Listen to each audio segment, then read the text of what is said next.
ഞങ്ങളൊരു പഴയ മോഡൽ സാധനം നമ്മൾ ഫുള്ളായിട്ട് ചെയ്യും. ലൈവ് വയറിങ് എല്ലാം കൂടെ ഒന്ന് ചേഞ്ച് ചെയ്യാനായിട്ട് ഇറങ്ങിയതാണ്. പഴയ മോഡൽ ഫീസ് കാര്യങ്ങളൊക്കെ ആയിരുന്നു. എല്ലാം കഴിഞ്ഞ ആഴ്ച സെറ്റപ്പ് ചെയ്യാനുള്ള പരിപാടിയിലാണ്. LCB വെക്കണമെന്നാണ് അവർ പറയുന്നത്. വെച്ച് നോക്കാം. എത്രത്തോളം സക്സസ് ആവും എന്ന് പറയാൻ പറ്റുന്നില്ല. ഇതിൻ്റെ കൂടെ എർത്ത് കാര്യങ്ങളൊക്കെ ചെയ്തിട്ടുണ്ട്.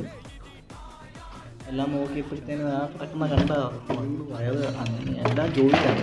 പുതിയ കഴിച്ച് ഇട്ടിരിക്കുന്നത് പഴയ വയറിങ്ങല്ലേ. അപ്പോൾ എന്ത് ചെയ്യാൻ പറ്റുമെന്ന് അറിയില്ല. എങ്കിലും മാക്സിമം കേടുകൂടാതെ ചെയ്യേണ്ടതാണ്. പഴയ ഇതിൽ നിന്ന് ഒരു ഇൻവെർട്ടർ വരെ സെറ്റ് ചെയ്ത് വെച്ചിട്ടുണ്ട്. പല ഫ്ലോറുകളിലായിട്ടാണ് ഇൻവെർട്ടർ പോയേക്കുന്നത്. ഒന്നും വയറിങ്ങും മാർക്കിങ്ങോ ഒന്നും ഇല്ലായിരുന്നു. ഒറ്റ ദിവസം കൊണ്ട് ചെയ്യുകയും വേണം. കാരണം ഉടനെ തന്നെ അവർക്ക് ഇന്ന് തന്നെ കയറേണ്ടതാണ്. അതായത് പിള്ളേർ സ്റ്റുഡൻസ് പഠിക്കുന്ന ഒരു കോൺവെൻ്റാണ്. അപ്പം ഇന്ന് തന്നെ ചെയ്യുന്നതാണ്. ഞങ്ങൾ ആത്മാർത്ഥ ശ്രമത്തിലാണ്. 5-6 പേരുണ്ട് അവിടെ ഇവിടെയൊക്കെയാണ്. ഇതൊക്കെ ചെയ്ത് ഒപ്പിച്ചെടുത്ത് വർക്കിംഗ് ആക്കി LCB